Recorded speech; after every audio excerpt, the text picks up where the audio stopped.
So the scoop is it might not even be just the fact that Monday was off, but a lot of times when you have a 3-day week because of a holiday, so it's either a Friday off or a Monday off, people look at that as the great opportunity to take the whole week off, right? Because now they only have to take 4 sick days off in order to get 9 days off instead of or 4 days off to get 9 days off. So a lot of people take those Memorial Day weeks off, and that creates a big chunk of volume loss. The reason why volume is so important is because price action. I'd like everybody to think about a day of trading on any underlying symbol, whether it be an index, an ETF, or maybe even a stock, right? Any equity. The volume is going to represent a jury trial. And imagine that the plaintiffs are the bulls and the bears are the defendants. And the jury trial is going to decide by the end of the day, and you can watch that decision making process go as the bulls and bears place their arguments. The jury trial is going to decide by the end of the day whether it's an up close or a down close as to whether the bulls or the bears wins. But the jury trial depends on how many jurors vote. So, say for instance, there's 10 people in the jury and only 3 of them vote, and the other 7 decide to abstain. Those 3 folks are going to decide whether that day's jury trial is up or down. But what about those other 7? Those other 7s have opinions, they're just not placing them today. And so when you have low volume, a lot of times the same thing happens in the markets.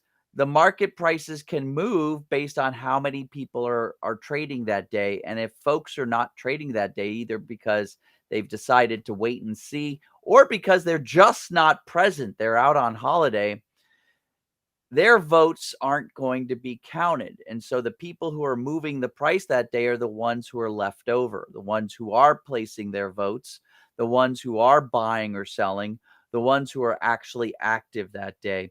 And when you think about holidays, especially, you think about a very special person who will pass up a holiday, right?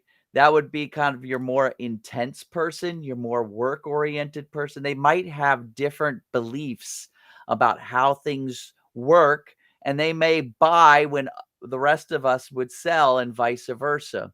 So you have a few extreme opinions moving the markets, right? Or I like to say to my followers, a few extreme voices speaking loudly, especially during holidays. And that could move the market, but volume could tell you whether that's valid price action or invalid price action. And so that's what I'd like people to keep in mind is you always have to check volume, because if there's great price action but no volume, you always worry about future price action when those investors that abstained from buying and selling come back. So back to our jury trial example, if the next day all 10 jurors vote, right, and those 7 who abstained come back in voting bearish, those 3 that were bullish and, stalwart bullish folks, they're going to get overwhelmed and the market's just going to reverse back down. So keep that in mind. Some of the things, putting this into like, actual tactics, some of the things we look for is to see that volume was heavier than the previous day. We also like to see, you'll notice on my chart for American Airlines, I have a 50-day volume average line, this yellow line in my volume. I like to see on a day where I'd like to make some activity, that volume is above average. That tells me that a lot of the folks that are investing on American Airlines are actually telling me their true opinions, right? So on a bullish day, if volume is above average, that's a good sign.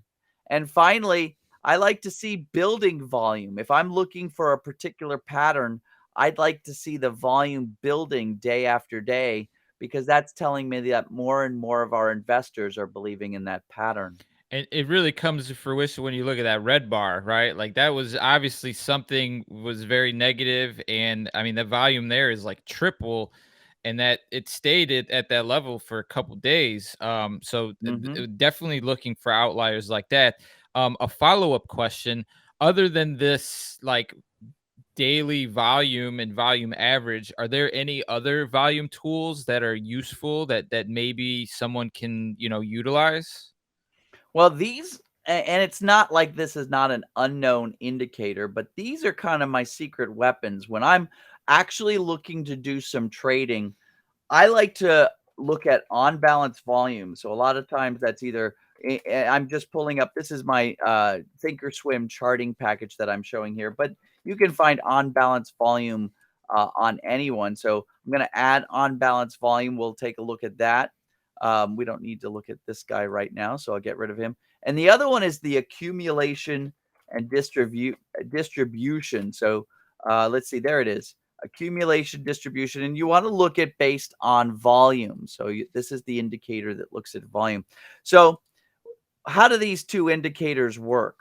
Well, what they do is they actually take into consideration the amount of volume that you've seen in the day or in the bar. We're looking at daily bars. And then it tries to assign it. If there's a lot of volume, should I give that a positive spin or a negative spin? So on balance volume takes a look at the price action compared to the previous day close. So that takes into consideration any, pre-session, after hours trading, as well as the next day's session. So on balance volume is from the previous day close, whereas accumulation distribution with respect to volume is actually not taking into consideration any of the previous after hours tradings, only taking what's happening in the current trading day as a reference between high and low. And so you're getting kind of the sentiment of all the investors by taking a look at these two indicators. So when I'm getting ready to place a trade, what I like to do is I like to pull up a daily chart like I've got here. And as we know with any daily chart, all of these previous day bars, they're set in stone. They're not going to move at all because they've already had their open, their high, their low, and their close for the day. But this little bar right here, and I'm going to zoom in on him. This is today's bar and it's moving, right? Because we're right in the middle of the trading session. So the current close price is whatever the current price is, and it'll be moving up and down throughout the whole trading session. Well, at the same time, so will volume. Volume will be continuing to accrue throughout the day. And the on balance volume and the accumulation distribution calculation for today will also be moving up and down. It'll be like these solid bars and then a little dog's tail wagging up and down. I like to wait, of course, until either the afternoon session or even all the way into the last hour of trading called professional hour to place my trades. And so by that time, there's been a lot of daily data accrued. And one of the checks I like to do, SIP, is I like to make sure that my on balance volume and my accumulation distribution with respect to volume are all agreeing and they're trending in the direction I want to go. So if I'm buying, I want these two guys pointing up. And if I'm selling, I want, or shorting, I want these two guys pointing down. And it's as easy as that, but it's a little